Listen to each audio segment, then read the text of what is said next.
നമസ്കാരം, ഞാൻ മരിയ. കൗമുദി ഹെഡ്ലൈൻസിലേക്ക് സ്വാഗതം. Powered by ARMC, presented by Lunars. ആശങ്കകൾക്കുമീതെ അവകാശവാദം. ബീഹാറിൽ സർക്കാർ രൂപീകരിക്കാൻ അവകാശവാദം ഉന്നയിച്ച JDU. മുൻ മുഖ്യമന്ത്രി നിതീഷ് കുമാറിന് പിന്തുണയറിയിച്ച പാർട്ടിയും സഖ്യകക്ഷികളും. നിതീഷിനു പിന്തുണയുമായി ഗവർണർക്ക് പാർട്ടി MLA-മാരുടെ കത്ത്. സർക്കാർ ഉണ്ടാക്കാൻ 130 MLA-മാരുടെ പിന്തുണയെന്ന് അവകാശവാദം. ഒക്ടോബറിൽ നിയമസഭാ തെരഞ്ഞെടുപ്പ് നടക്കാനിരിക്കെ ഗവർണറുടെ തീരുമാനം നിർണായകം. രാഷ്ട്രീയ പ്രതിസന്ധിക്കിടെ BJP സഹായത്തോടെ സർക്കാർ രൂപീകരിക്കാൻ ജിതൻ റാം മാഞ്ചിയുടെ ശ്രമം. ഡൽഹിയിൽ ജിതൻ റാം മോദി കൂടിക്കാഴ്ച. ആയോഗിനെതിരെ ആക്ഷേപവചനം. കേന്ദ്രത്തെ കുറ്റപ്പെടുത്തി മുഖ്യമന്ത്രി. വിമർശനം നീതി ആയോഗ് യോഗത്തിൽ. യോഗം ധൃതി പിടിച്ച് വിളിച്ചുകൂട്ടിയെന്ന ആക്ഷേപം.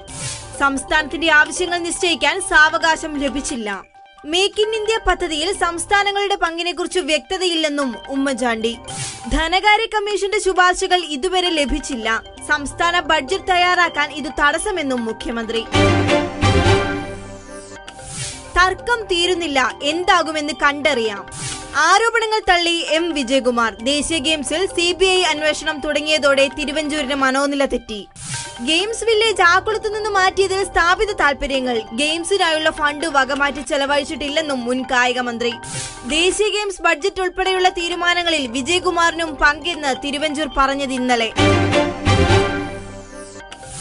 ആത്മിക്ക് മുൻതൂക്കം, മറുപക്ഷത്തിന് മുൻകൂർ ജാമ്യം.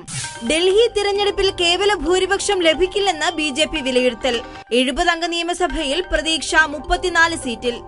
എക്സിറ്റ് പോൾ ഫലങ്ങളിൽ ആം ആദ്മിക്ക് മുൻതൂക്കം. 45 സീറ്റ് വരെ നേടുമെന്ന് പ്രവചനം. കോൺഗ്രസിന് 8 സീറ്റിൽ പാതിയും നഷ്ടമാകുമെന്നും സൂചന.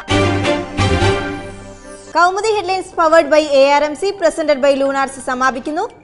അടുത്ത ഹെഡ്ലൈൻസ് 1 മണിക്കൂറിന് ശേഷം. നമസ്കാരം.